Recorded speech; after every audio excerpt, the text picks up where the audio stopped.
Hi friends and family. நம்ம இன்றைக்கி பார்க்க போகிற ரெசிபி பொட்டேட்டோ ரோல்ஸ்.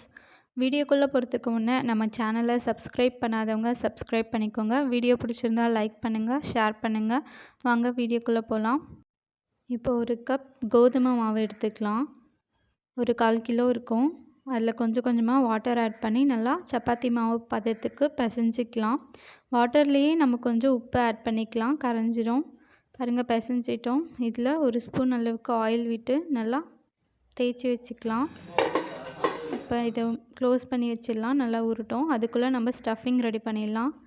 3 உருளைக்கிழங்கை வேக வச்சு எடுத்து வச்சுருக்கேன், தோல் உரித்து. ஆனியன் பொடி பொடியாக கட் பண்ணி வச்சுருக்கு. கொஞ்சம் பட்டாணி வேக வச்சது, கருவேப்பிலை எல்லாம் எடுத்து வச்சுக்கிட்டோம். இப்போ ஒரு கடாயில் 2 ஸ்பூன் அளவுக்கு எண்ணெய் விட்டுக்கலாம். எண்ணெய் விட்டதும் கடுகு கொஞ்சம் போட்டுக்கலாம்.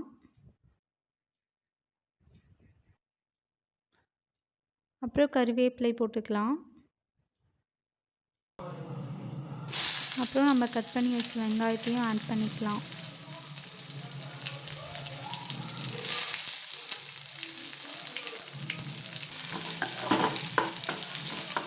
இப்போ இதெல்லாம் சேர்த்து நல்லா வதக்கிக்கலாம். வெங்காயம் நல்லா வதங்கணும் இல்லை, கொஞ்சமாக வதங்கினா போதும். இப்போது 1/4 ஸ்பூன் அளவுக்கு மஞ்சள்தூள் ஆட் பண்ணிக்கலாம். கொஞ்சம் பெப்பர் 1/2 ஸ்பூன் அளவுக்கு ஆட் பண்ணிக்கிறோம். அப்புறம் தனியாத்தூளும் ஒரு 1/2 ஸ்பூன் அளவுக்கு ஆட் பண்ணிக்கலாம்.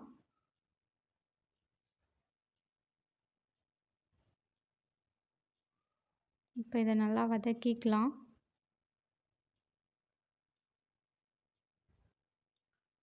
நம்மளுக்கு தேவையான அளவு உப்பு நம்ம ஆட் பண்ணிக்கலாம்.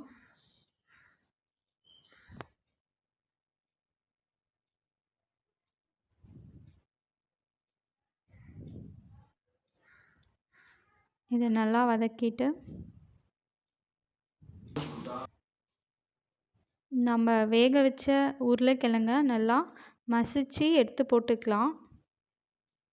அப்புறம் பட்டாணியையும் ஆட் பண்ணிக்கலாம். இப்போ இதையும் நல்லா வதக்கிக்கலாம்.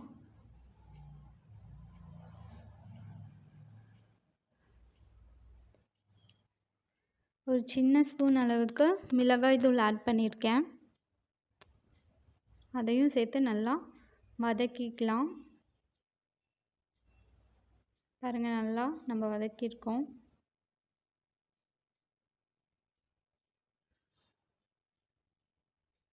அவ்வளோதான், உள்ளே வைக்கிற ஸ்டஃபிங் ரெடி ஆயிடுச்சு. ஈஸியாக ரெடி பண்ணிடலாம். இப்போ ஸ்டஃபிங் ரெடி ஆயிடுச்சு. நம்ம ஊற வச்ச மாவு எடுத்து ரவுண்ட் பண்ணி வச்சுக்கலாம்.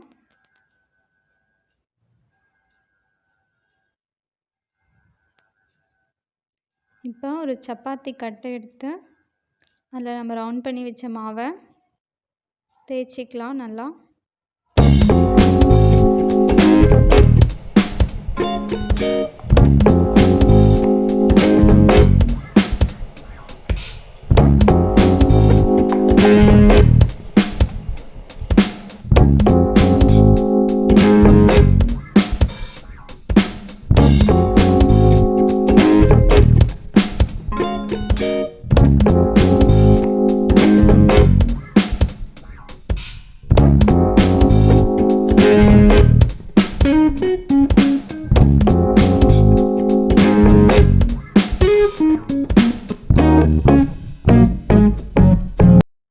இப்போ நம்ம மாவை நல்லா தேய்ச்சி எடுத்துக்கிட்டோம்.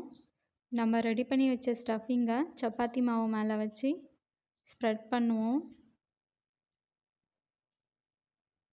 சப்பாத்தி மாவு மேலே ஃபுல்லாக இதை நல்லா ஸ்ப்ரெட் பண்ணிக்கலாம் ஈவனாக. பாருங்கள், நல்லா ஈவனாக ஸ்ப்ரெட் பண்ணிட்டோம். ஸ்ப்ரெட் பண்ண அப்புறமா நம்ம இதை நல்லா ரோல் பண்ணிக்கலாம்.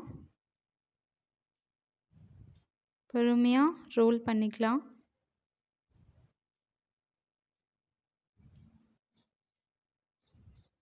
ரோல் பண்ணிவிட்டு அப்புறம் நம்ம ஒரு நைஃப் எடுத்து சின்ன சின்ன பீசஸாக கட் பண்ணிக்கலாம்.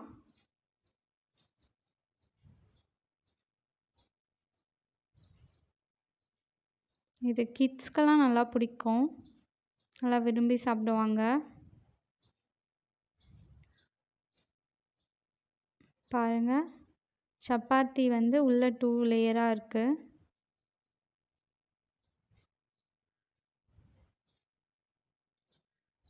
சூப்பரா வந்திருக்கு பாருங்க.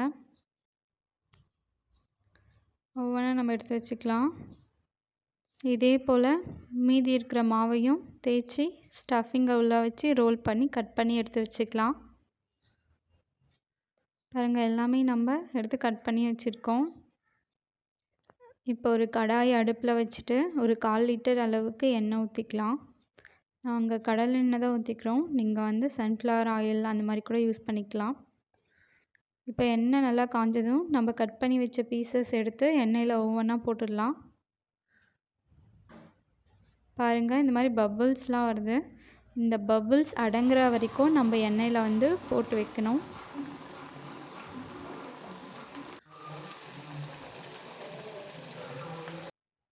பாருங்கள், அவ்வளோதான், ரெடி ஆயிடுச்சு. இந்த மாதிரி கொஞ்சம் கொஞ்சமாக நம்ம ரெடி பண்ணி வச்ச பீசஸ்லாம் போட்டு எடுத்து வச்சுக்கலாம். பாருங்கள், பார்க்கவே சூப்பராக இருக்குது. டேஸ்ட்டும் சூப்பராக இருக்கும். நம்மளுடைய பொட்டேட்டோ ரெசிபி ரெடி ஆயிடுச்சு.